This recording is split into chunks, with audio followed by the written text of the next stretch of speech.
Xin chào các bạn. Hôm nay mình hướng dẫn các bạn cách để làm một cái nguồn súng. Bất kỳ nguồn súng nào cũng được các bạn.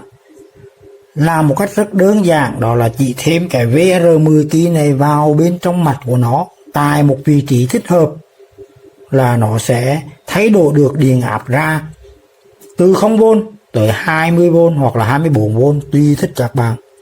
Dùng tay bóc ra tách ra thôi các bạn ạ. Rồi đã ra được rồi, bây giờ chúng ta sẽ quan sát cái bo mạch bên trong bằng cách là cho nó ra hẳn đây các bạn ha. Ra hẳn rồi các bạn nha. Thoạt tiên chúng ta nhìn là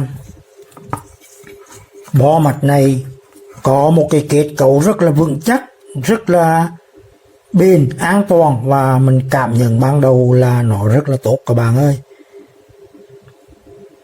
Cục nguồn này làm rất là tốt bởi vì nó có dạng những cái kéo trắng này là chống rung động, chống va đập, và nó tăng độ bền, tăng tuổi thọ cho cái bo mạch. Nhìn qua là biết là đây là loại tốt rồi các bạn. Và chúng ta có thể tận dụng cái này để làm cái nguồn ra bao nhiêu vôn cũng được các bạn nha. Chỉ cần gắn cái VR nào VR10 kg này vào vị trí thích hợp mà thôi.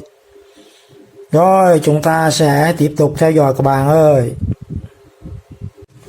Tiếp tục các bạn ơi, sau khi mà tháo ra rồi, mình đã thấy hai sợi dây nguồn điện 220V AC ra khỏi vị trí này để cắm vào đây cho nó đơn giản các bạn, để thao tác cho nó nhanh hơn nha. Và cái vị trí mà điện 12V DC ra của nó là cái rắc này, mình cũng tháo bỏ và lắp vào cái đuôi cắm này để thực hiện cái đồng hồ đo. Cái đồng hồ này các bạn, mình sẽ gắn vào đây cho nó đo thuận tiện hơn. Tất cả những thao tác này chỉ là đơn giản làm cho nó dễ quay video thôi các bạn nha, không quan trọng lắm, và các bạn không cần làm cũng được, tùy mọi người nha. Và mục tiêu chúng ta sẽ gắn cái VR10 kΩ này vào vị trí thích hợp. Vị trí thích hợp mình nhắc lại đó là chân số 1 và chân số 3 của VR này gắn vào âm và dương của tù lọc nguồn 470V 25V này. Hai cái tù này mắc song song cho nên các bạn mắc ở đâu cũng được các bạn nha, bên tù nào cũng được hết. Mình nhắc lại, chân số 1 và chân số 3 của VR này gắn vào chân âm và dương của tù điện lọc nguồn 470V 25V này các bạn. Còn chân số 2, chân số 2 đây các bạn, mình đang nổ sợi dây màu đen này nhé. Chân số 2 là chân giữa.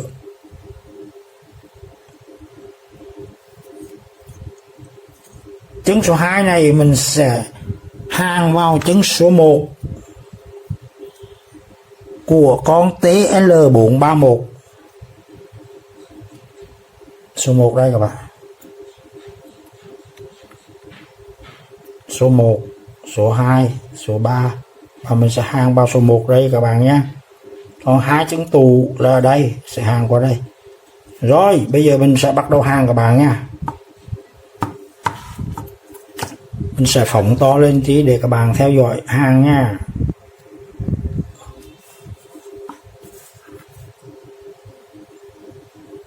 Tuy thể hàn là như thế này các bạn.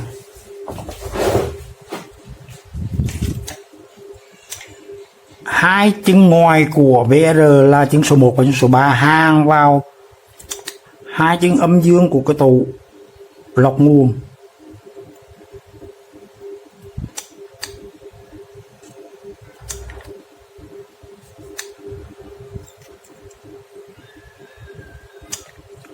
Rồi hai chân ngoài mình đã hàn xong các bạn ha. Và chân số 2 của VR hàn vào chân số 1 của con ICTL. Rồi tất cả đã hàn xong. Và các bạn chỉnh cái này hơi đứng dậy một xíu để các bạn có thể thực hiện thao tác chỉnh con ốc này dễ dàng hơn. Giờ sẽ chiếu gần để các bạn xem là mình đã hàn thành công rồi nè.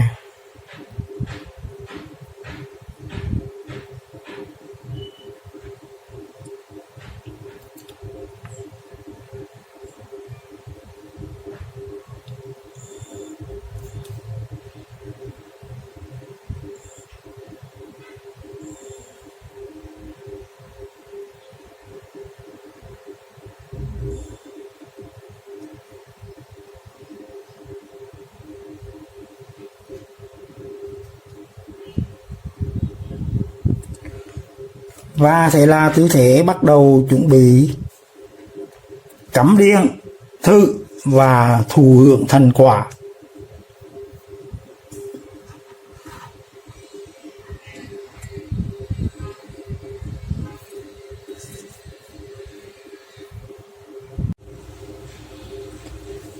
Bây giờ chúng ta sẽ bắt đầu cắm điện để thử các bạn. Trước hết mình sẽ cắm cái đồng hồ đo tự làm này để kiểm tra vôn và dòng ra của nó một cách thuận tiện nhất. Và hai cái dây điện này mình sẽ cắm vào nguồn điện 220V AC các bạn. Đã lên 12.4V các bạn. Sau khi mình hàng cái VR10 key này vào vị trí nhất định nào đó, nó đọc là 12.4V các bạn nha. Và mình bắt đầu chỉnh. Mình sẽ cố ý chỉnh để cho nó thay đổi và điều mơ ước là sẽ được như vậy các bạn nha. Bây giờ mình sẽ chỉnh cho nó giảm vôn bằng cách là vặn cùng chiều kim đồng hồ thì nó sẽ giảm vôn các bạn.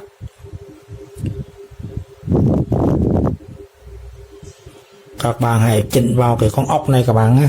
Dùng cái đầu vịt led mỏng 10V.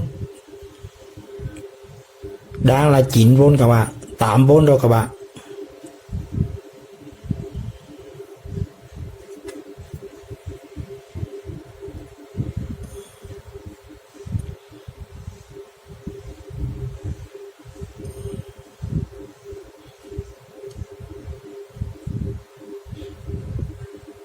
Nếu chúng ta vặn ngược lại thì nó sẽ lên các bạn nhé.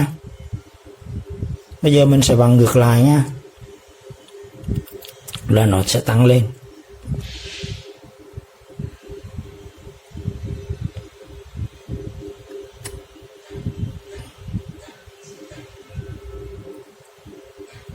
Bây giờ niềm mơ ước là nó sẽ vượt lên 12V các bạn nhé.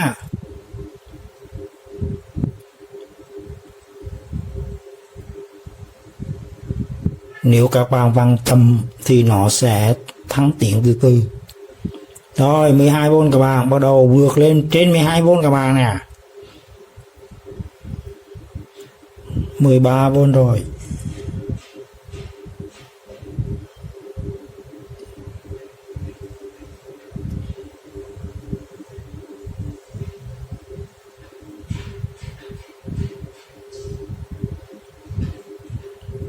Mười 15V rồi các bạn.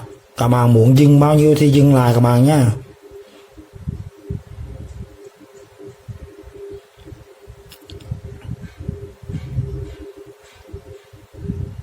Rồi, điều mơ ước là 20V rồi các bạn.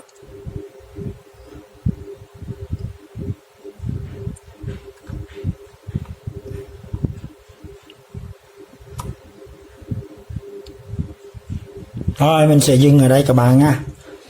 Và mình muốn nhắc nhở các bạn một điều này. Khi các bạn chỉnh lên điện áp cao hơn 12V, cụ thể đang là 21V này, thì các bạn chú ý là cái tù này các bạn phải thay nó lớn hơn nếu các bạn muốn trên 25V nha. Hiện tại tù của nó là 25V 470mm và hai cái mắc song song với nhau. Mình nhắc nhở như vậy các bạn nha.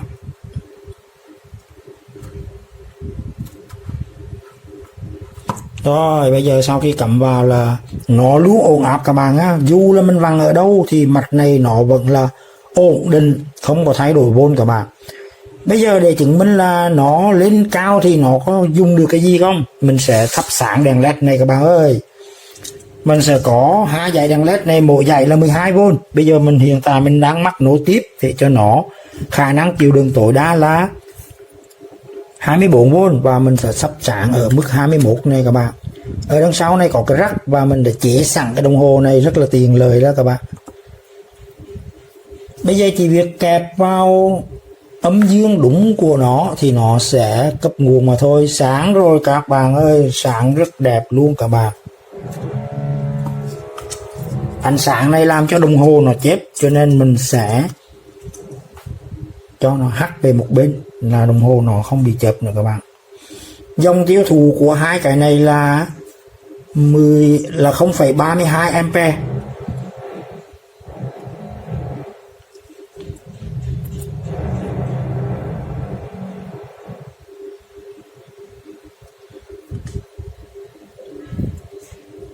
nhả ra, vốn không thay đổi các bạn, dòng là về không thôi, nối vào rất là chuẩn các bạn nha, vốn cũng không thay đổi, rất tốt các bạn. Bây giờ mình sẽ cho nó xuống, giảm điện xuống, và mình sẽ cung cấp hai cái đèn led này mắc song song các bạn ha, thử xem sao. Rồi bây giờ muốn xuống thì đơn giản thôi các bạn ha. Giờ muốn xuống thì các bạn vặn ngược lại.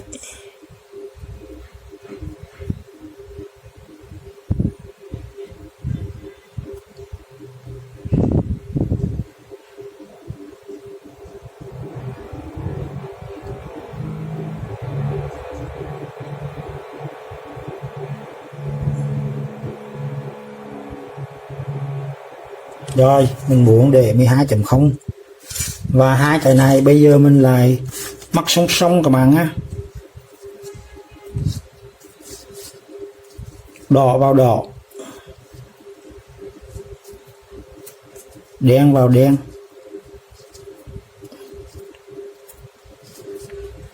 Và nguồn cung cấp bây giờ cũng là như vậy nha, đen kẹp vào đen, đỏ kẹp vào đỏ, rất sáng các bạn ơi, sáng rực rỡ luôn, quá sáng luôn. Dòng tiêu thụ bây giờ rất là lớn các bạn, 0,94, dòng tiêu thụ lớn quá, rất lớn các bạn ơi.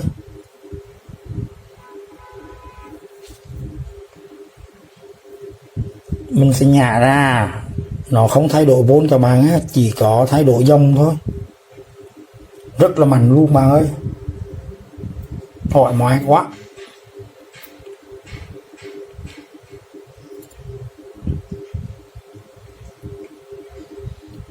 Giả sử ở đây là 1A, nó cũng gần bằng 1A rồi các bạn nha, và nhân với 12V sẽ là được 12W các bạn.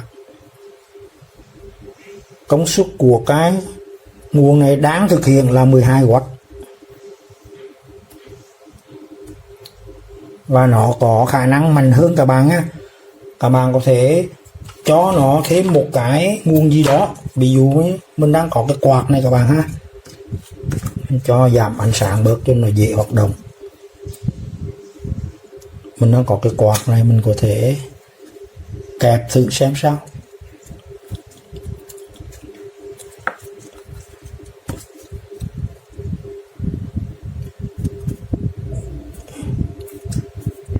Vừa chạy đèn vừa chạy quạt xem sao các bạn nha.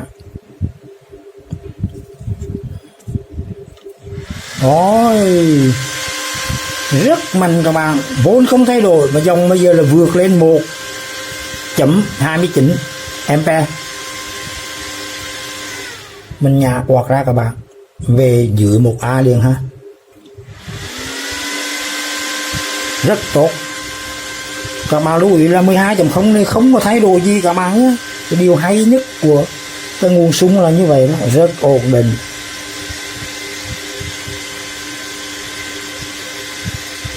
Và các bạn bây giờ muốn dưới 9V, 6V thì các bạn cứ vặn cho nó xuống thôi, rất đơn giản các bạn ơi. Rồi vậy là mình xin dừng video tại đây các bạn. Chúc các bạn làm thành công nha, và hẹn gặp lại. Hôm nay mình có ý định là làm cho một cái cục sạc laptop bình thường của nó là ra 20V, dòng sạc của nó là 3A, nay trở thành một cái bộ nguồn là có thể chỉnh được ra bao nhiêu vôn cũng được. Cụ thể là có thể chỉnh trên 0V cho tới là 28V các bạn. Để làm được điều này các bạn cần một cái VR10 key. Ở đây các bạn, mình đã hàng vào đây, đúng vào vị trí thích hợp. Cuối video này các bạn sẽ thấy cái hình ảnh mình mô tả chi tiết để các bạn làm theo các bạn nha. Bây giờ mình nói sơ qua, đó là VR10 kilo này có 3 chân, thì 2 chân ngoài cùng là hàng vào âm dương của tù lọc nguồn. Tù lọc nguồn này á, là cái kia nó là 25V, 470 các bạn.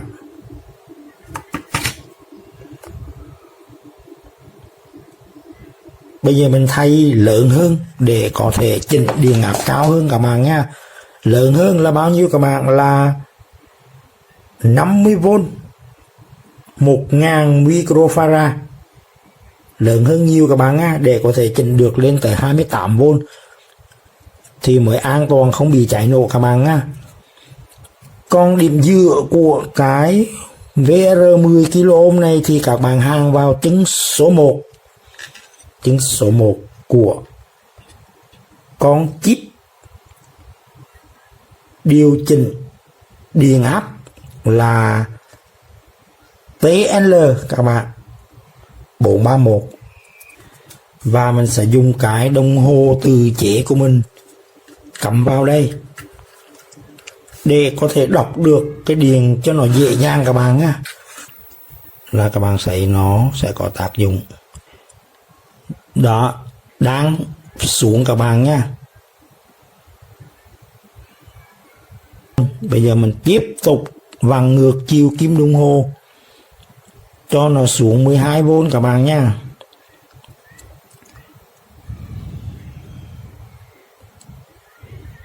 Nếu các bạn cần điện áp 12V để làm những việc quan trọng nào đó của chính bạn thì các bạn cứ chỉnh xuống.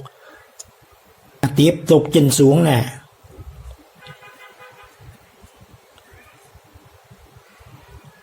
Mình sẽ dừng xem 9V. Nếu các bạn cần 9V để làm cái gì đó và tiếp tục vặn nữa thì nó sẽ xuống 8V các bạn. Rất thoải mái các bạn nha. Tiếp tục các bạn. Bây giờ là lúc mình hưởng thụ cái thành quả mình làm được. Sau khi cái VR này mình đã móc vào đúng vị trí, chỉnh cho nó ra điện 12V ở đây các bạn. Hai dây âm dương này mình thiết kế thêm cái jack USB này để cắm cái đồng hồ vào. Đo cho được cái vôn của nó là 12.8 và dòng chưa có bởi vì chưa sạc. Bây giờ mình sẽ tiến hành lấy cái bình xe máy 12V 3.5A của xe máy các bạn nha, kẹp âm dương vào để cho nó sạc. Rồi dòng đã ăn rồi các bạn. Bây giờ đã có dòng rồi các bạn nha. Hiện tại là 12.6V và 3.3A. Đúng với cái mức mà bình điện đi quy định là 3,5A 12V. Bây giờ các bạn muốn tăng dòng sạc lên thì các bạn chỉnh con ốc này theo chiều kim đồng hồ để tăng vôn lên là nó sẽ tăng dòng các bạn. 5A rồi các bạn ơi, 6A rồi, 7A rồi, 8A rồi, 9A rồi. Nó lên rất là thoải mái các bạn ha. Bây giờ 9A rồi là tưởng tượng nó sạc quá mạnh rồi các bạn. Mình sẽ giảm lui lại các bạn nha. Tiêu chuẩn là tầm 3,5. Đó, mình sẽ để mức 3,5 như là bình quy định. Ở đây mình thiết kế cái rắc này là để kiểm soát dòng sạc. Khi nhả cái này ra thì nó đo cái vôn của đang có cái bình này là mức 12V. Khi cắm vào là nguồn điện bên này tràn qua và nó sạc. Chỉ thì mức vôn là 12,8. Rất là tiện lợi các bạn ha. Nếu các bạn thích thì các bạn làm giống mình nha, và tiếp tục theo dõi video để biết được cái cách làm đồng hồ như thế nào. Làm cái cục sạc laptop chuyển thành cục sạc ắc quy như thế nào các bạn nhé. Rất là hay. Và ý tưởng tiếp theo của mình đó là sạc bình điện 24V vẫn được. Các bạn chỉ cần chỉnh cái này cho nó lên lại 24V. Bây giờ mình sẽ nhả dây cắm ra bởi vì bình này 12V thôi nha. Và mình chỉnh xem.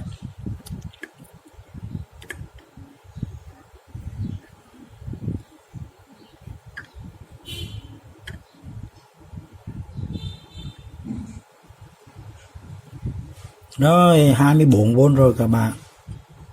Đấy, các bạn với mức điện áp 24V này các bạn có thể sạc bình điện 24V các bạn nhé. Và chúng ta sẽ tăng từ từ lên 25, 26 để cho nó có dòng sạc mạnh hơn. Rồi. Thật là đơn giản phải không các bạn? Rất là dễ làm luôn. Thôi các bạn tiếp tục theo dõi để làm theo ý thích của mình các bạn nha.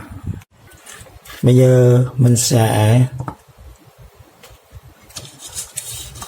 thử cho các bạn xem.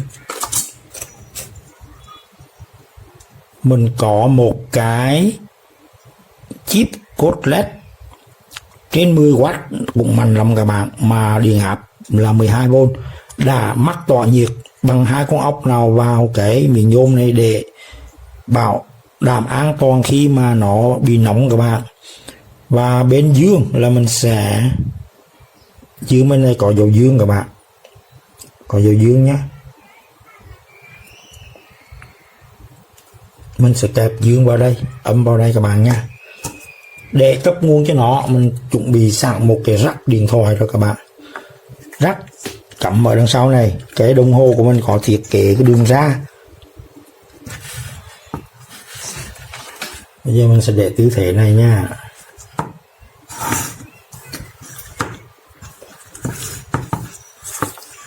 Để các bạn có thể đọc được.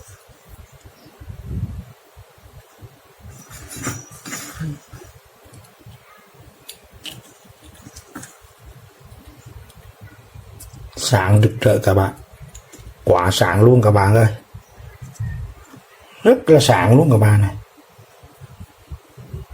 Các bạn chú ý này, dòng tiêu thụ là 3A luôn các bạn, 3A này. Áp nó di chuyển xuống không bao nhiêu các bạn nhé. Dòng 3,3A rồi này các bạn, dòng rất mạnh các bạn nhé. Các bạn lưu ý điều này nhé, rất tốt luôn các bạn. Còn chip code LED này quá sáng các bạn ơi. Nếu các bạn muốn dùng cái này để làm đèn LED thì là rất tuyệt vời luôn các bạn, hoặc là làm đèn pha thì quá tuyệt vời các bạn nhé. Rồi các bạn chú ý cho mình là trên 3A các bạn nha. Điện áp này nó sụt áp không bao nhiêu cả nha. Rồi bây giờ mình sẽ chuyển cho nó lên cái điện áp 24V thì cấp nguồn cho cái gì. Bây giờ tiếp tục mình sẽ vặn các bạn nhá. Cứ chỉnh vào đây con ốc này các bạn, vặn cho nó cùng chiều kim đồng hồ tới khi nào mà nó lên cao nhất 28V chẳng là sẽ dừng lại. Rồi 28V rồi các bạn, 24V các bạn nhé, xin lỗi. Chỉ định của mình không phải 28 mà là 24.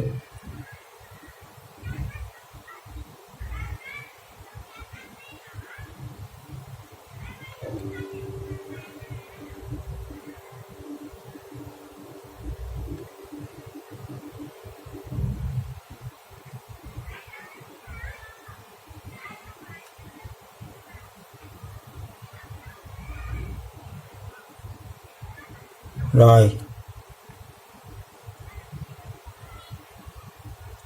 Rồi cái dừng ngang 24.0 này các bạn nhé. Và mình đã có sẵn đèn LED 12V, mỗi thanh này 12V các bạn. Mình sẽ mắc cho nó nối tiếp đèn này 12 mắc với nối tiếp đèn 12 kia là thành 24V các bạn ơi. Rồi các bạn hãy thưởng thức nha. Cũng như vậy mình sẽ kẹp dây đỏ là nguồn dương, dây đen là nguồn âm. Rồi các bạn theo dõi cái đồng hồ nha, sáng rực rỡ luôn các bạn. Dòng tiêu thụ là 0.48, chỉ là một nửa ampere mà thôi, rất sáng các bạn ơi. Bây giờ mình sẽ cho cái này nó giảm ánh sáng, nó hướng về bên khác để cái đồng hồ này có thể đọc được dễ dàng. Rồi các bạn quan sát nha, vốn không thay đổi gì cả, dòng là 0.5 tức là một nửa của 1 ampere. rất thoải mái các bạn muốn chỉnh bao nhiêu đó tùy các bạn, từ thấp là trên 0V một tí, ví dụ như 5V, 7V, 8V, 9V cho tới 24V và cao nhất là 28V các bạn ơi, rất là thoải mái luôn các bạn. Vậy thì bây giờ các bạn có dùng đèn hay là các bạn không dùng đèn thì tùy mỗi người, cũng có thể là các bạn dùng quạt máy, quạt gió, hoặc là các bạn dùng các cái thiết bị máy móc mà dùng điện 12V thì các bạn chỉnh xuống cho 12V và cấp nguồn các bạn nhé. Nói tóm lại là hôm nay mình giới thiệu với các bạn một cách để làm cho cái cục sạc laptop nguyên của nó là 20V trở thành một cái nguồn có thể thay đổi được từ 0V cho tới là 28V, và các bạn có thể làm việc gì đó đúng yêu cầu của bạn. Chẳng hạn như thợ sửa laptop các bạn, thợ sửa laptop là nó cần điều chỉnh từ 0V cho tới là 28, 30V để có thể chỉnh sửa laptop theo yêu cầu về năng lượng, về dòng điện. Và là cái này rất cần thiết cho thợ sửa laptop các bạn nhé.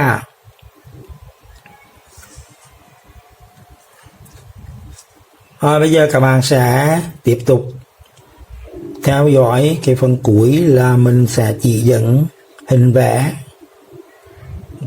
móc cái VR 10 kg như thế nào các bạn nhé. VR này nha.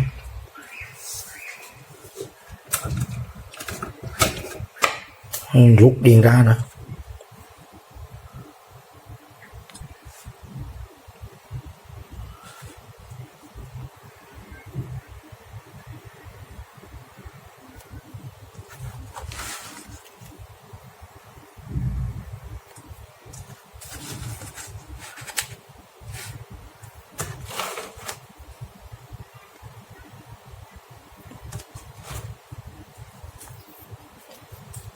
Đây là hình vẽ mình mô tả cái cách để câu cái VR 3 chân vào cái chân số 1 của cái con chip điều chỉnh điện áp, gọi là chân hồi tiếp của con chip này các bạn. TL431 có 3 chân 1, 2, 3, mình đã nối chân số 1 vào điểm giữa của cái VR các bạn. Hai chân còn lại là chân dưới sẽ nối vào ấm tù của tù lọc nguồn, đã thay là 50V 470 microfarad. Chân ở trên thì nối vào dương tù. Giới thiệu các bạn cách hàng là như vậy các bạn. Còn hình ảnh chi tiết thì mình cũng muốn cho các bạn xem, nhìn ở đây các bạn nha.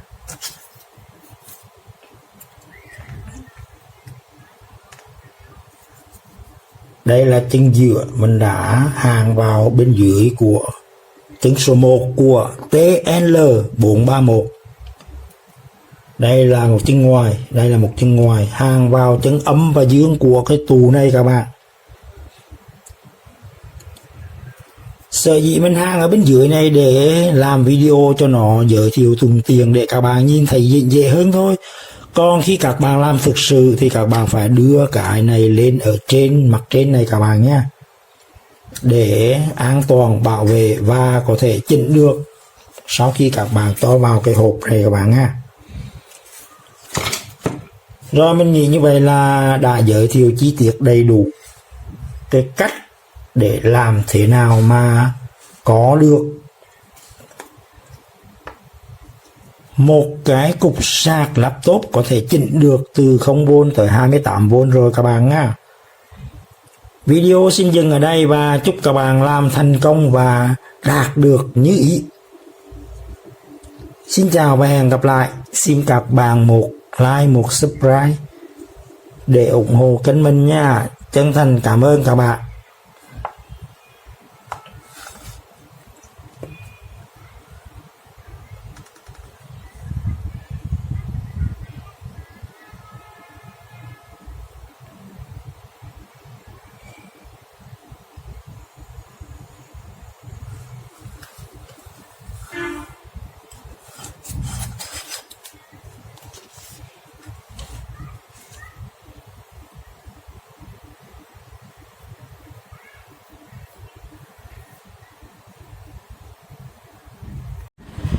Hôm nay sẽ hướng dẫn cho các bạn làm một cái cục sạc Samsung sạc điện thoại 5V lên thành 12V. Sau khi các bạn gắn cái BR này, các bạn chỉ cần mất 1 phút để gắn vào là nó sẽ sử dụng một cách thoải mái hơn, nhiều công năng hơn các bạn ơi.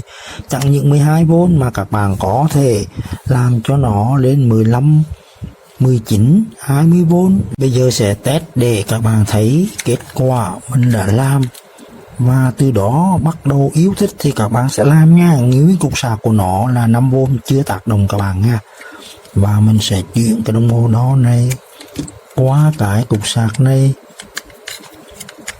đã tác động, rồi sau đó mình sẽ tiến hành chỉnh các bạn ha. Lúc đó mình sẽ tiến hành chỉnh. Rồi bây giờ vẫn xem như là 5V các bạn, và mình sẽ chỉnh ở cái con ốc này các bạn ha.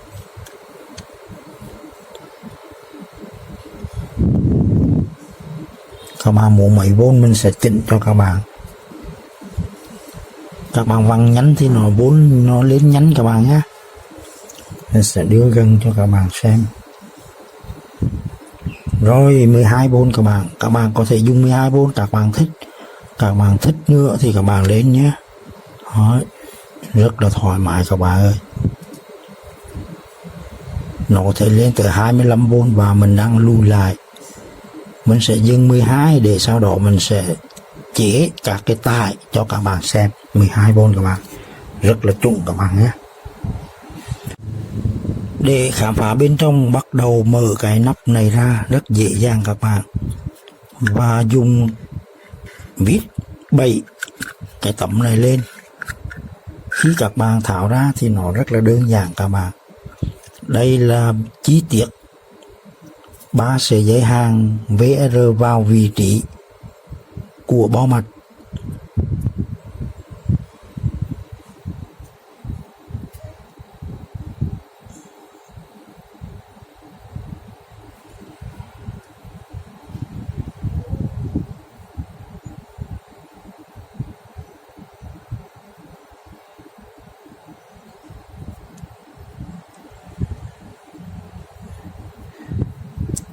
Mình sẽ cùng lúc đưa lên hình ảnh cách hàng vào cho các bạn thấy rõ nha.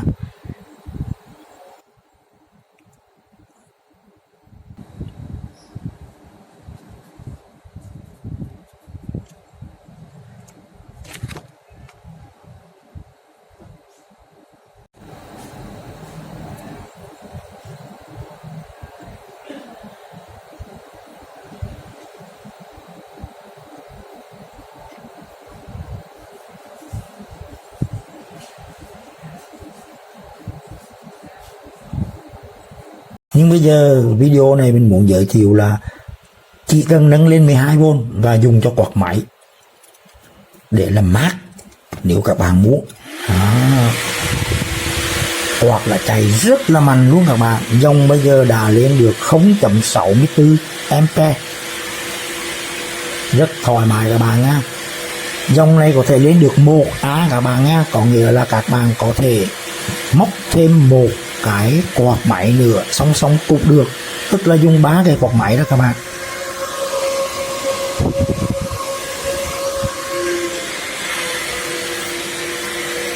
Mình tháo đồng hồ ra là nó sẽ ngưng nguồn cung cấp các bạn nha. Đồng hồ này rất là lợi hại các bạn ơi. Mình cũng tự làm luôn và giới thiệu cho các bạn cách làm nó ở trong cái video này luôn. Các bạn chú ý vào cuối video để xem các bạn nha. Đồng hồ này có nhiều chức năng lắm các bạn ơi. Nó có thể đo vôn được, đo vôn cũng được các bạn nha. Rất là thoải mái. Các bạn có pin thì đo pin, nó rất là thoải mái luôn các bạn. Ví dụ như mình muốn đo cho các bạn xem cái này nhé. Ở đây mình có 2 viên pin, mình muốn đo nó bao nhiêu vôn thì mình chỉ cần kẹp vào như thế này thôi các bạn nhé. Rồi, rất đơn giản các bạn. Nó trở thành đồng hồ đo vôn này, mình kẹp vào là nó đỏ lên các bạn này. Đó, 2 viên pin này đang nối tiếp với nhau là thành 5V, và mình đo một viên pin thôi thì nó là 3,8V các bạn. Một viên pin 18650 cũ này là 3,8V, và đó hai viên mắc nối tiếp nhau thì nó thành 5.1V các bạn ơi. Nó nhiều công dụng lắm các bạn ơi, và mình có video riêng. Còn các bạn mà thích làm cái video này, đồng hồ này, thì các bạn hãy xem cuối video nha, mình sẽ trình bày chi tiết cho các bạn luôn. Nhưng hãy quay lại cái vấn đề này các bạn ơi. Điện 12 và cung cấp cho quạt là nó rất mát luôn các bạn. Quạt chạy rất mạnh, mát quá các bạn ơi, thực sự là mát luôn này, rất là mát luôn. Khi nào cần làm cho nó mát thì các bạn dùng nha. Bây giờ mình sẽ ngưng cái này. Giả sử các bạn không muốn dùng quạt nữa mà các bạn dùng đèn LED, cung cấp cho đèn LED, nó vẫn được luôn. Mà mình đang sẵn sàng để muốn giới thiệu cho các bạn. Ở đây có hai thanh đèn LED, mình mua 12V và mình cắt ra từng đoạn ngắn như thế này và mình cung cấp cho cả nó. Rồi các bạn thấy nó sáng dữ không? Rất tuyệt vời nè. Mình sẽ né cái ánh sáng này ra để cho cái đồng hồ này nó không bị chớp nữa các bạn nha. 12V và dòng tiêu thụ là 0.98, tức là xấp xỉ 1A các bạn. Rất là sáng các bạn. 1A có nghĩa là dòng rất mạnh các bạn nha. Các bạn hãy tự tính là dòng 1A là nó rất là mạnh. Lấy ampere này nhân cho volt này là hiện tại nó đang 12W các bạn nhé. Và mình đang sờ tay vào đây, nó không nóng gì hết, không có cảm giác là nóng gì cả, và nó sẽ dùng bền bỉ lâu dài các bạn nhé. Vậy là mình đã giới thiệu cho các bạn rồi đó. Nó dùng đèn LED, dùng quạt máy, hoặc là dùng thêm cái việc gì đó thì cũng được, các bạn tự nghĩ ra thôi ha. Bây giờ mình hướng dẫn các bạn làm cái đồng hồ này. Chủ yếu là mình muốn các bạn có biết cách để cấu được cái đồng hồ này sử dụng như thế nào. Còn cái hình dạng này á, là các bạn tự làm, tự nghĩ ra các bạn nhé. Như mình là đồng hồ nằm ở đây, hai cái cọc điện để xuất ra mắc song song với cái cổng sạc này. Có cái này cũng được, không cũng được, các bạn chỉ cần một cái cọc sạc này là được. Có bạn thích thì làm hai cái cổng sạc này các bạn nhá. Còn cái chân cắm này là để cắm vào các cái cục sạc điện thoại, cắm vào đây chẳng hạn các bạn. Cắm vào đây các bạn nhé. Như vậy là kiểm tra rất là dễ dàng các bạn ơi. Bây giờ bắt đầu làm các bạn nha. Các bạn, mình sẽ cắm cái này vào cho các bạn thấy là ở đây mình đã cấu giấy rồi. Đồng hồ đã đỏ các bạn ơi. Tất cả đồng hồ đã đỏ các bạn nhé.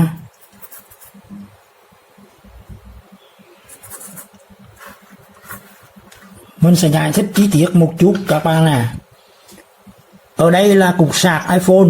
Đây là một cái dây sạc mình đã cắt ra, chỉ lấy hai sợi màu đỏ và màu đen. Còn hai sợi màu xanh và màu trắng mình cắt bỏ không cần. Sợi màu đỏ này là đại diện của 5V, thì mình câu vào dây màu đỏ và màu vàng của cái bảng đồng hồ này các bạn. Các bạn hãy nhìn kỹ nhé. Còn dây màu đen thì câu vào dây màu đen lớn và dây màu đen nhỏ của cái bảng đồng hồ này. Mình tách ra cho các bạn nhìn rõ này. Bảng đồng hồ này còn là duy nhất dây màu đỏ thì sẽ đi ra cái chân âm của cái cục sạc điện thoại. Cục sạc này các bạn lấy ở đâu? Các bạn lấy ở trong những cái cục sạc điện thoại cũ hỏng, các bạn đập lấy ra. Nhớ là khi tháo các bạn phải giữ cả cái chân này đầy đủ. 4 chân này phải giữ đầy đủ các bạn nhé. Còn chân dương của cái cục sạc, cổng sạc này thì các bạn hàng vào dương của cái dây sạc 5V. Rồi tất vả, chỉ có vậy, đơn giản quá các bạn ơi. Giờ mình sẽ cắm cái sạc này vào là xong. Tất cả chỉ có vậy thôi các bạn nhé.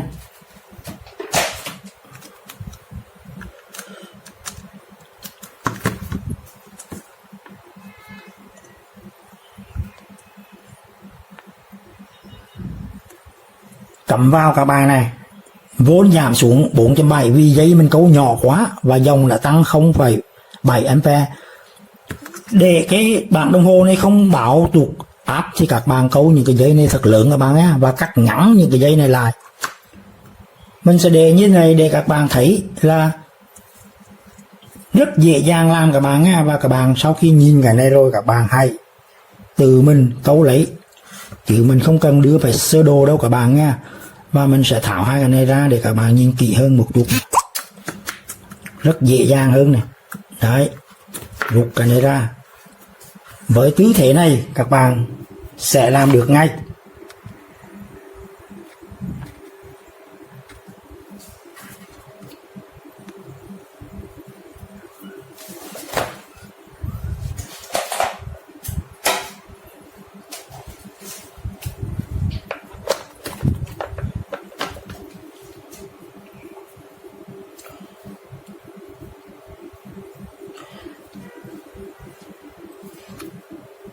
Video xin dừng ở đây các bạn. Chúc các bạn làm thành công. Mình xin một like, một subscribe để ủng hộ kênh có tương lai phát triển các bạn nha.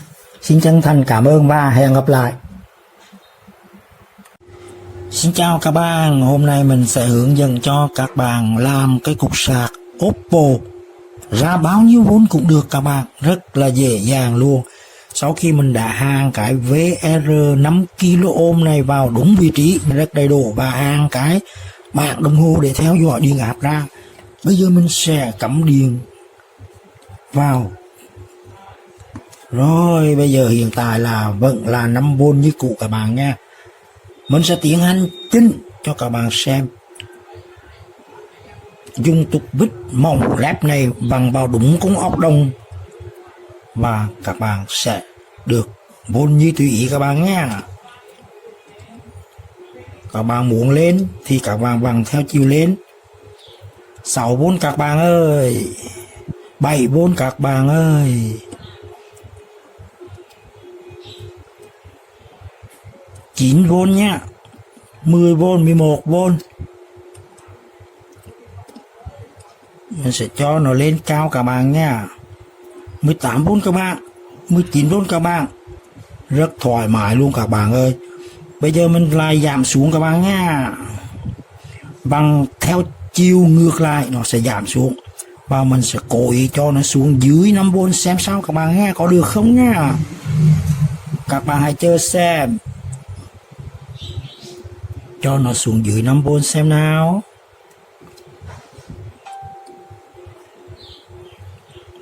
Rồi, xuống dưới 5V các bạn ơi. Và mình muốn cho nó xuống tầm 3,7V. Đúng bằng một viên pin của 18650 xem. Rồi, 3,7V các bạn. Rất là ưng ý. Giờ mình sẽ văng lên các bạn nha. Và các bạn muốn bao nhiêu cũng được.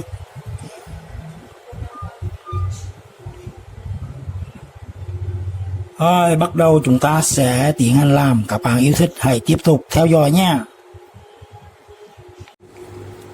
Để thêm cái VR 5 kΩ này vào cục sạc điện thoại Oppo các bạn. Đầu tiên các bạn hãy mở ra để lấy bo mặt. Muốn mở cái Oppo này các bạn lấy ở phía dưới chân này các bạn. Ở đây mình mở rồi, bây giờ nó rất là dễ ra các bạn.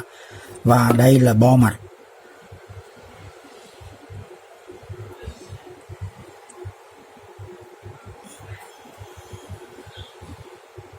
Chip nguồn là đây các bạn.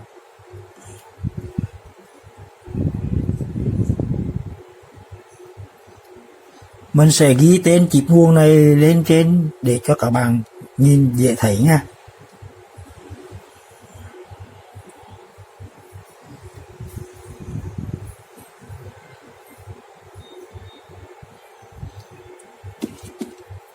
Các bạn sẽ hàn vào chân số 1 này các bạn. Đây là chân số 1 của chip nguồn.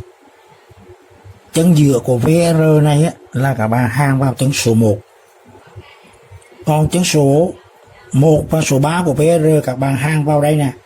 Điện trở này và điện trở này. Các bạn lưu ý nha. Ở đây là hàn chân số 1, ở đây hàn chân số 3. Còn chân số 2 của BR là hàng vào đây các bạn. Chân số 1 của con IC nguồn. Tên IC nguồn này mình viết ở trên bảng cho các bạn xem nha. Rồi chúng ta bắt đầu hàng vào thì sẽ có kết quả mỹ mãn các bạn ơi. Bây giờ mình chiếu gần cho các bạn xem xét mình hàng như thế nào để lấy kinh nghiệm các bạn nha. Hai chân ngoài của BR và chân giữa.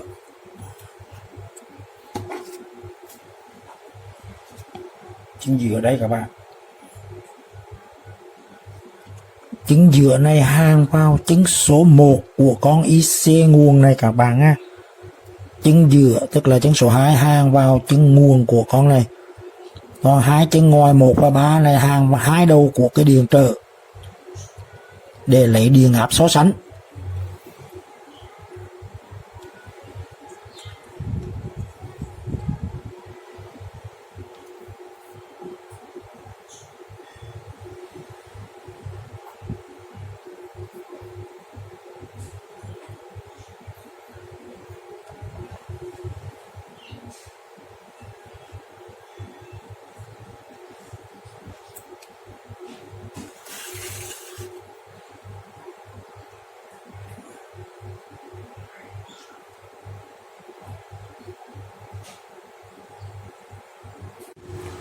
Bây giờ mình sẽ cho nó có tải xem nó có khả năng như thế nào các bạn nha. Thì mình đang cắm cái đèn LED 12V cho các bạn xem.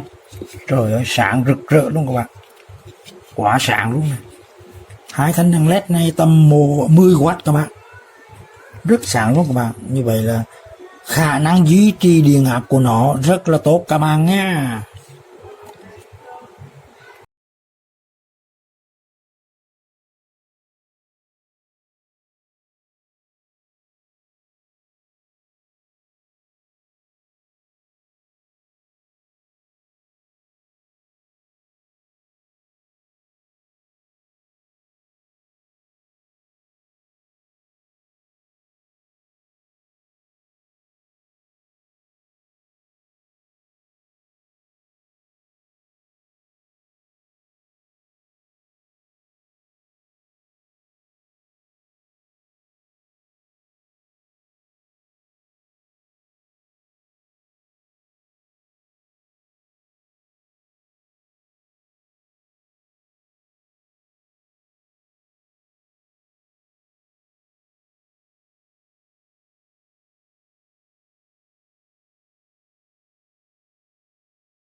Rất vui được gặp lại các bạn.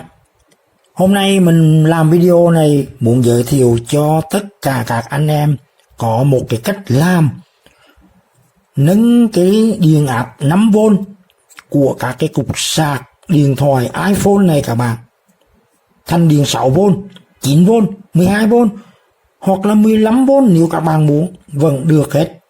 Và lên được điện áp cao nhưng mà dòng nó vẫn ổn định các bạn, rất là tốt. Mình đã làm và hôm nay muốn giới thiệu cho anh em cùng nhau làm các bạn nhé. Trước hết các bạn phải mở cái cục sạc ra để xem linh kiện bên trong và chúng ta bắt đầu làm. Muốn mở cái này các bạn dùng cái thanh sắt mỏng này các bạn tách đều 4 phía dưới cái chân này các bạn nhé. Sau khi tách đều là nó sẽ ra được cái nắp rồi thì các bạn nhẹ nhàng kéo ra các bạn nha. Toàn bộ bên trong nó như thế này các bạn.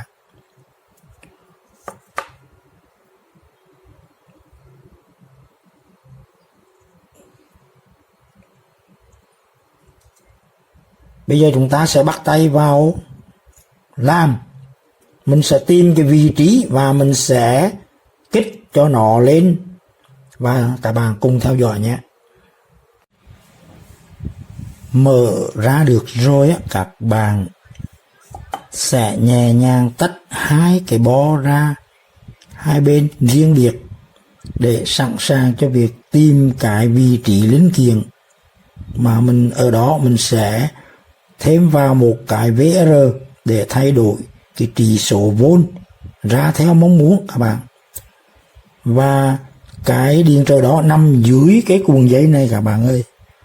Mình sẽ dùng chì hàng nhả cái cuộn dây đồng này ra ở các vị trí chân hàng này 1, 2, 3, 4, 5, 6 chân hàng này các bạn, là mình sẽ dùng chì để nhả, chì nhả, bột chì nhả hàng đó các bạn. Mình sẽ hàng vào đây.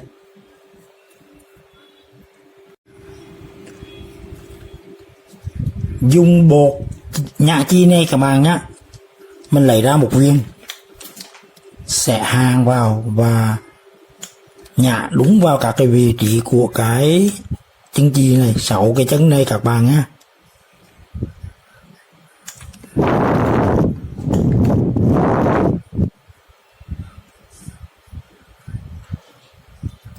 Khi nào độ nóng nó vừa đủ là nó sẽ tự động ra được các bạn.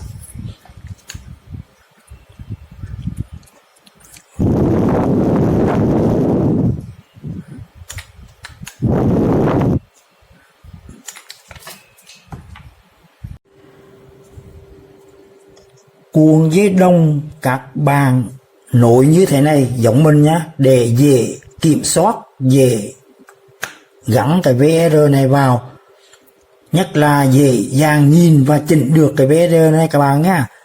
Quan trọng nhất là có thể thấy được các cái vị trí của cái điện trở hồi tiếp để gắn cái VR này vào các bạn.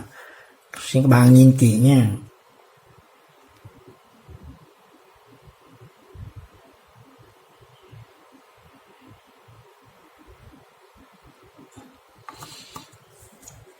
Tiếp tục mình sẽ cho cái VR này vào. Gắn như thế nào thì đơn giản thôi các bạn. Dây màu đỏ là chân giữa của VR 5 kg này, mình gắn vào chân số 3 của con chip này các bạn. Chip nguồn này, chân số 3.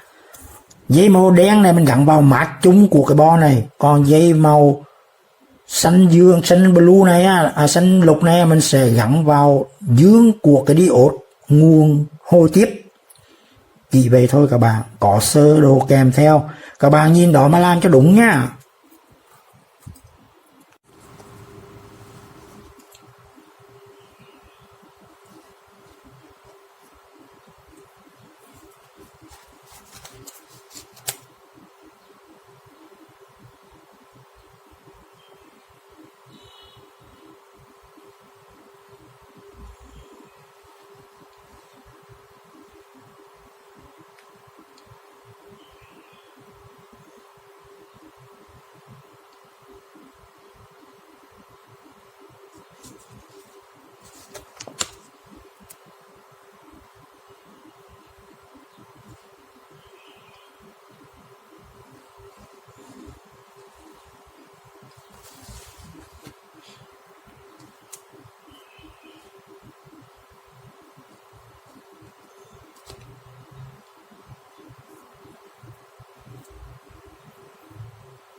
Sau khi mà gắn được cái VR 5 kΩ này vào đúng vị trí để cần chỉnh á, thì chúng ta có được cái sản phẩm như thế này.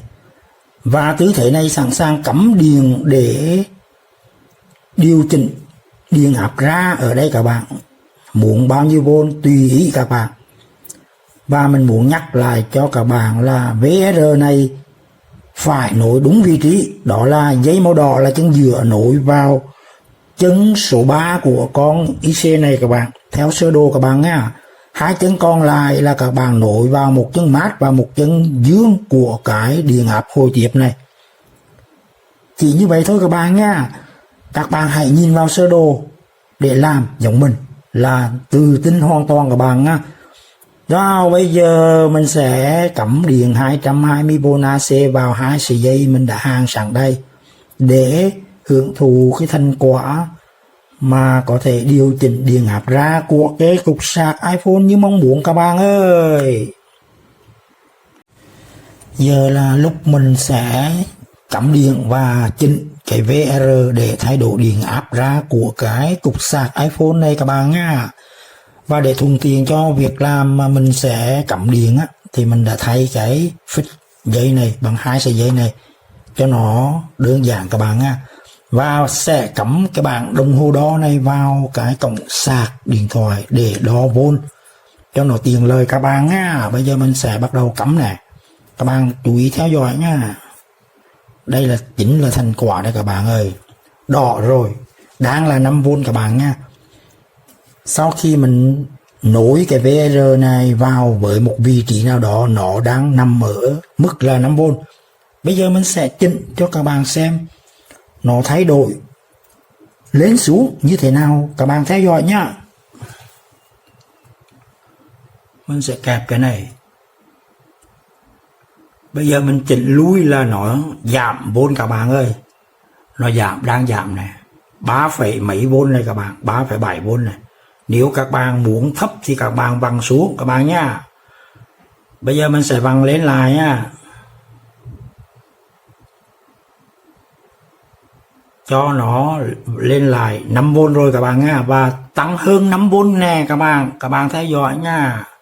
6V rồi các bạn ơi. 7V rồi các bạn ơi.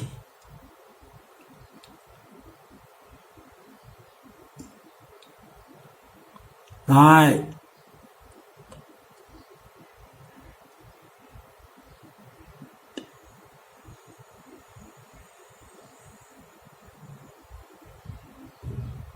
Có khả năng là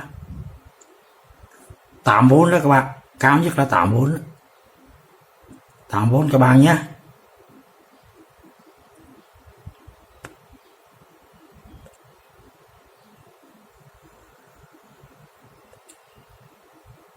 Cái VR này mình đang để cái thang là cao nhất là 8V các bạn nha. Và các bạn có thể thay cái VR khác, nó sẽ cao lên tới 9V, 12V các bạn nhá.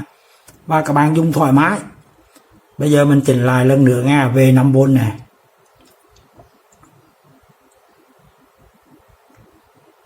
Mình dừng lại các bạn nhé. Và chỉnh xuống nữa nè các bạn nhé. Dưới 5V nè. Rất thoải mái luôn các bạn ơi. Rồi mình cho lên lại các bạn nha. Như vậy là cục sạc điện thoại iPhone nguyên gốc của nó là 5V. Bây giờ chúng ta có thể chỉnh lên được dưới 5V và trên 5V một cách thoải mái các bạn ơi. Các bạn muốn bao nhiêu thì dừng lại nha. Mình dừng lại 6V này. 6V các bạn. Mình sẽ cho nó lên tầm 7V các bạn nha. 7V các bạn. Rất thoải mái các bạn ơi. Và lên hơn nữa cũng được các bạn nha. Gần 8V các bạn ơi. Sắp chỉ 8V các bạn. Rất thoải mái các bạn ơi. Cái VR này của mình á, là nó để ở mức tối đa là như vậy rồi. Các bạn có thể thấy VR này 10kg, 20 kg hoặc 50 kg là có cái tầm chỉnh nó rộng hơn các bạn nha, nó sẽ cao hơn 8V á.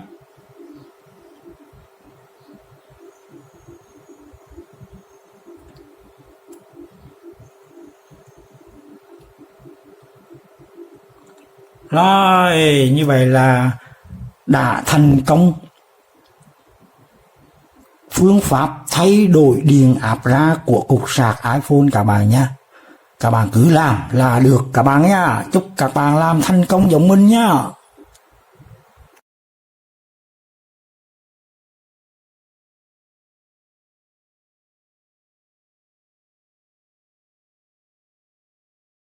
Bắt đầu làm với cái cục sạc laptop hiệu Licheon này các bạn nha. Nó ra 19V, dòng của nó là 3,5A. Các bạn cắm nguồn điện vào, đèn xanh là báo các bạn nha. Và bây giờ là tiến hành đo tìm cái chân điểm hô tiếp tại vị trí chân số 2 của con chip 8 chân này các bạn. Đầu tiên mình đo điện 19 xem có không, có điện 19 các bạn nha. Và mình dí vào chân số 2 các bạn. Thôi các bạn để ý chân số 2 nha. Nó đang chỉ là 2.5V các bạn nha. 2.5 nha, rõ ràng là chính xác như vậy. Và mình đo luôn chân số 3 cho các bạn xem, nó cũng là tầm 2.5. Như vậy là theo lý thuyết thì chân số 2 và chân số 3 đều là 2.5 và các bạn sẽ chọn chân số 2 để hàng điểm giữa VR nhé. Bây giờ các bạn hàng cái VR 3 chân này vào. Cách hàng đó là 2 chân ngoài cùng của VR hàng vào âm và dương của tủ lọc điện ra 19V này. Và chú ý cái chân ngoài phía bên trục đồng này là hàng vào chân dương tù các bạn, để vặn được cùng chiều kim đồng hồ các bạn nha. Sau đó các bạn vặn con ốc này chỉnh làm sao cho điểm giữa của nó ra được 2.5V. Bây giờ mình sẽ đo cho các bạn xem. Ở đây là đang là 19 các bạn nha, mà bên này là nó hiện tại đang là bao nhiêu V nè, 5.8V. Mình sẽ chỉnh con ốc này tới vị trí 2.5 các bạn nha, là mình sẽ dừng lại. Sau đó mới hàng điểm dựa vào chân số 2 của con chip 8 chân các bạn nha.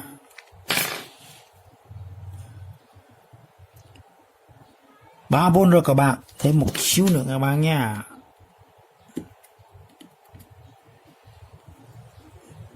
Rồi tầm đó được, không cần phải chính xác 2.5, lúc đó nó ra bao nhiêu V là tùy. Bây giờ nó xuống 1.5 rồi các bạn. Mình sẽ lùi lại. Các bạn nên cẩn thận làm điều này. Lúc đó các bạn hàng vào là nó sẽ có điện áp. Rồi 2.2 các bạn nha. Bây giờ là mình sẽ hàng điểm giữa này vào chân số 2.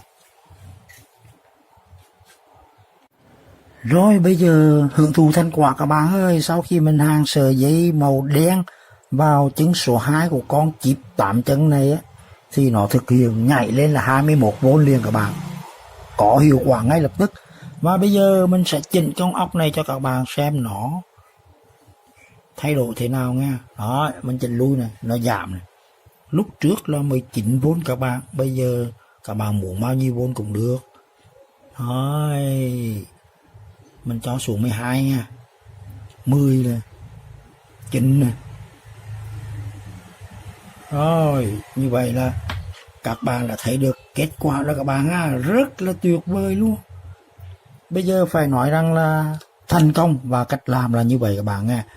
Mình sẽ chịu cái này lên sạc một tí để cho các bạn xem nha. Nhưng mà mình sẽ rút điện ra để tránh nguy hiểm.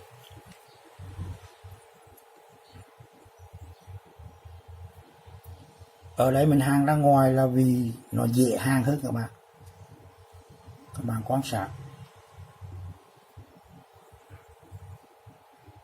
dây màu đen nha, mình hàng ra ngoài cho nó dễ hàng thôi các bạn nha. Chân dựa này.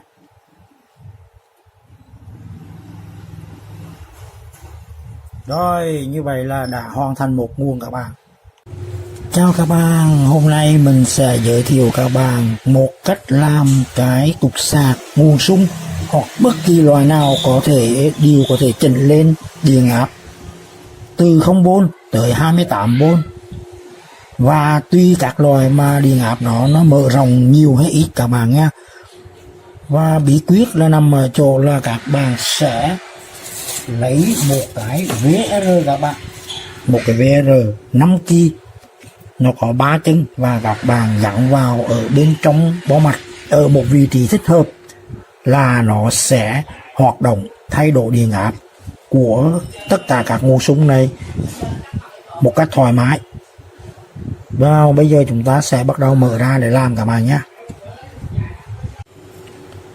Sau khi mà tháo ra, mình đã hàn thêm 2 sợi dây màu xanh màu đỏ vào cái cổng USB này và cắm cái đồng hồ đo mình tự chế này vào các bạn, cho nó dễ đọc kết quả. Bây giờ mình sẽ cắm điện vào.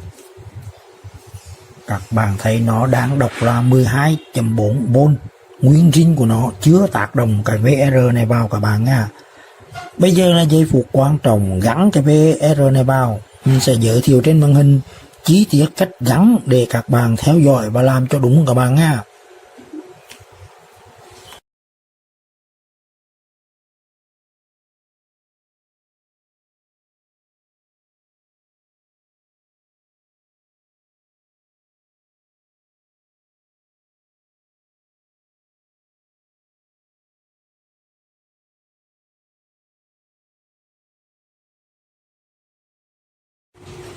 Đã hàn VR 5kΩ này vào vị trí thích hợp của nó rồi các bạn nha.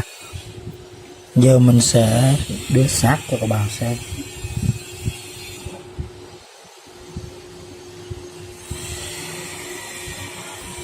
Hai chân bên ngoài của VR hàn vào âm và dương của tủ lọc nguồn. Tủ lọc nguồn là tủ này các bạn nha.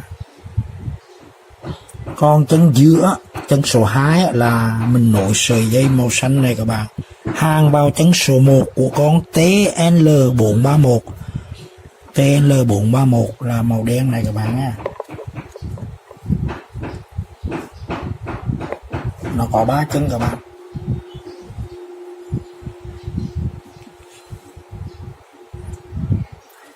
Vậy là giai đoạn cắm vào đã xong các bạn nha.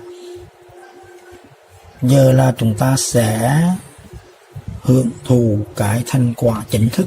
Mình sẽ cắm điện nguồn 220V AC vào và có thay đổi điện áp. Bây giờ còn 9V thôi các bạn. Các bạn có thể chỉnh bao nhiêu V tùy ý các bạn bằng cách là dùng một con vít led gắn vào con ốc này các bạn nhé, và sau đó quay chỉnh. Bây giờ mình sẽ tạm thời chỉnh để cho nó giảm áp xuống 8V chẳng hạn các bạn nha, 7V các bạn nha. Các bạn muốn xuống nữa cũng được, tùy các bạn. Bây giờ các bạn muốn lên thì các bạn sẽ vặn theo chiều lên các bạn nha. Bây giờ mình sẽ vặn cho nó tăng lên này.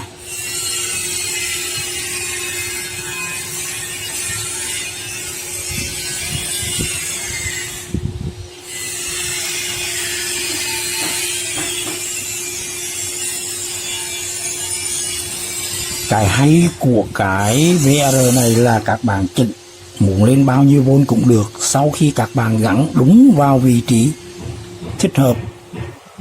10V rồi các bạn nha, mình sẽ cho lên 11V và 12V. Như ban đầu xem 11V. Rồi 12V là nguyên gốc của nó các bạn. Bây giờ mình sẽ vặn cho nó tăng lên các bạn nha.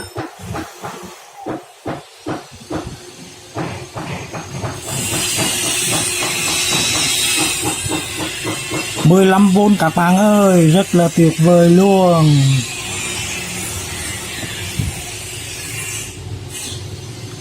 Tiếp tục 18V các bạn ơi. 20V rồi các bạn. Như vậy là khả năng là 21V các bạn, 21V là chấm dứt.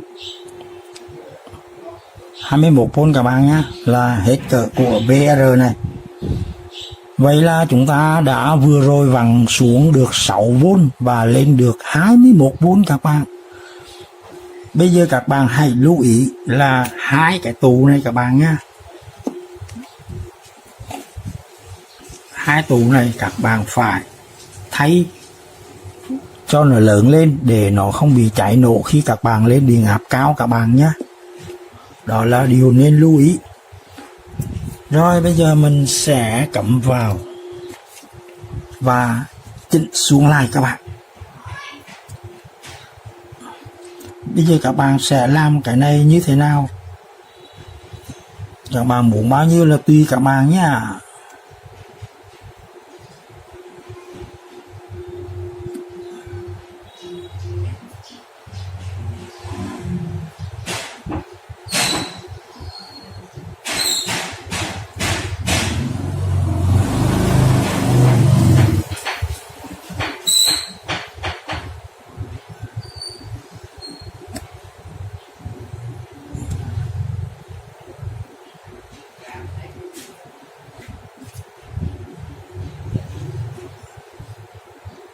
Mình sẽ dừng vị trí 12V như cũ xem sao các bạn.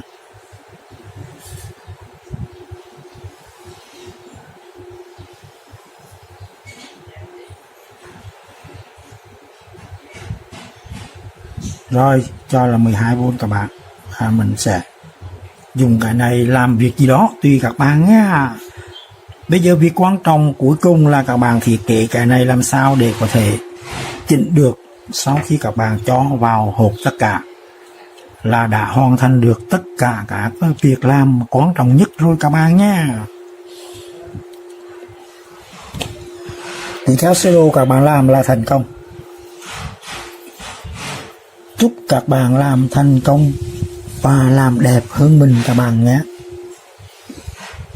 Cuối cùng các bạn hãy quan sát một lần cái cách mình đang làm.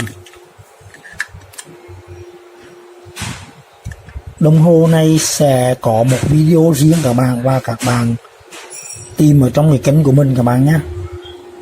Xin chào và hẹn gặp lại.